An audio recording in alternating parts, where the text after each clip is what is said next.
మనకి వారంలో వచ్చే 7 రోజుల్లో ఒక్కొక్క వారానికి ఒక్కొక్క అధిదేవత ఉంటాడు. ఆదివారం అంటే సూర్యుడికి సంబంధించింది, సూర్య వంశానికి సంకేతం. అందువల్ల శ్రీరాముడిని మనం ప్రార్థిస్తాం. అలాగే సోమవారం అంటే చంద్రుడికి సంబంధించింది, చంద్రవంశంలో పుట్టినవాడు అంటే శ్రీకృష్ణ పరమాత్మని ప్రార్థిస్తాం. అలాగే మంగళవారానికి వచ్చేసరికి అధిపతి కుజగ్రహం. కుజుడు రౌద్రకారకుడు. కుజుడికి అధిష్టాన దేవతలైనటువంటి నరసింహస్వామి వారిని, సుబ్రహ్మణ్య స్వామి వారిని మనం ప్రార్థిస్తూ ఉంటాం. ఇక బుధవారానికి అధిష్టాన దేవత, బుధగ్రహానికి అధిష్టాన దేవత శ్రీ మహావిష్ణువు. తర్వాత గురువారం.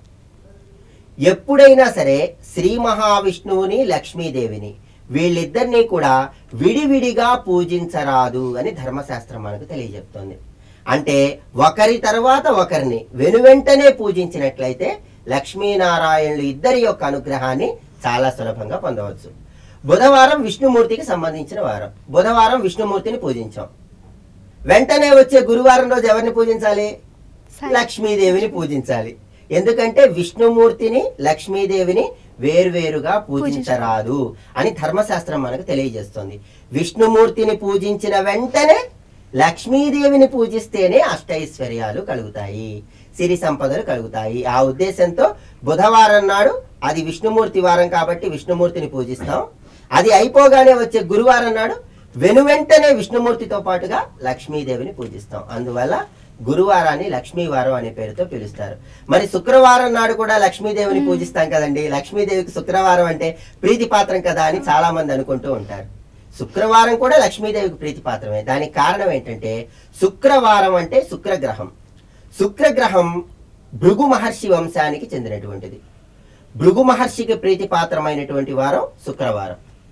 భృగు మహర్షి వంశంలో లక్ష్మీదేవి జన్మించింది. అందుకే కనకధార స్తోత్రంలో కూడా భద్రాణి మే దిశతు భార్గవనందనాయ అన్నారు. అంటే లక్ష్మీదేవి భృగు మహర్షి పుత్రికగా భార్గవిగా జన్మించింది. భృగు మహర్షికి ప్రీతిపాత్రమైన వారం శుక్రవారం. ఆయన కుమార్తెగా లక్ష్మీదేవి పుట్టింది కాబట్టి శుక్రవారం అంటే కూడా లక్ష్మీదేవికి ఎంతో ప్రీతిపాత్రం. అందువల్ల బుధవారం విష్ణుమూర్తిని పూజిస్తున్నాం కాబట్టి వెంటనే గురువారం లక్ష్మీదేవినే పూజించాలి. వాళ్ళిద్దరినీ పూజించటంలో ఆలస్యం కూడదు. అందువల్ల గురువారాన్ని లక్ష్మీవారం అనే పేరుతో పిలుస్తారు. భృగు మహర్షికి ప్రీతిపాత్రమైన వారం శుక్రవారం కాబట్టి భృగు మహర్షి వంశంలో లక్ష్మీదేవి జన్మించింది కాబట్టి లక్ష్మీదేవికి శుక్రవారం అన్నా కూడా ఎంతో ప్రీతిపాత్రం. అందువల్ల గురువారం శుక్రవారం ఈ 2 వారాలు కూడా లక్ష్మీదేవికి ప్రీతిపాత్రమే. గురువారాన్ని మాత్రం లక్ష్మీవారం అనే పేరుతో పిలుస్తారు.